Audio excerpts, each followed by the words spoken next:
Hi, this is Venkat. వెంకట్తో ముఖాముఖి కార్యక్రమానికి స్వాగతం. ప్రశ్నించే దమ్ము నాకుంది, సమాధానం చెప్పే ధైర్యం మీకుందా?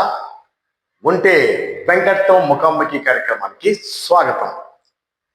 ఈరోజు ఈ కార్యక్రమంలో పాల్పంచుకోవడానికి శ్రీ బొంగరాల రవిచంద్రన్, హ్యూమన్ రైట్స్.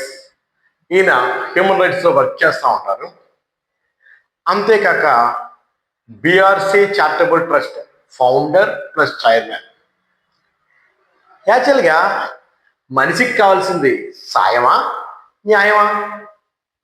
సాయం, న్యాయం రెండు దొరకాలంటే BRC Shri Bongarala Ravichandran charitable trust, human rights commission. సేవ అంటే ఈ రకంగా కూడా చేయొచ్చా అనిపిస్తూ ఉంటుంది. ఎందుకంటే స్వలాభం చూసుకోకుండా, ఏ విధమైన సొంత లాభాన్ని ఆశించకుండా కేవలం ప్రజల కోసమే వర్క్ చేసే వ్యక్తి బొంగరాల రవిచంద్రన్. ఈరోజు గ్రాసరీస్ ఇస్తాం ఒక 10 మందికి అంటే వద్దు సార్ అక్కడెక్కడ పెట్టండి మేము వచ్చి తీసుకెళ్తాం అనే రోజులు కూడా జరిగింది. సో మేము ఏం చేసాడు ఒకటి అసెంబ్లీ చేసేసి తీసుకెళ్ళిపోతాం.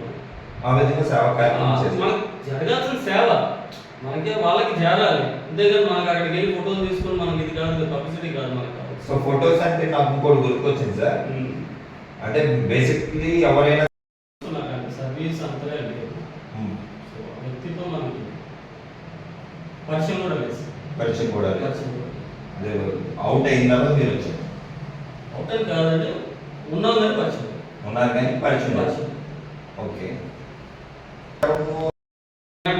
ఈరోజు గ్రాసరీస్ ఇస్తాం ఒక 10 మందికి అంటే వద్దు సార్ అక్కడెక్కడ పెట్టండి మేము వచ్చి తీసుకెళ్తాం అనే రోజులు కూడా జరిగింది. సో మేము ఏం చేసాడు ఒకటి అసెంబ్లీ చేసేసి తీసుకెళ్ళిపోతాం.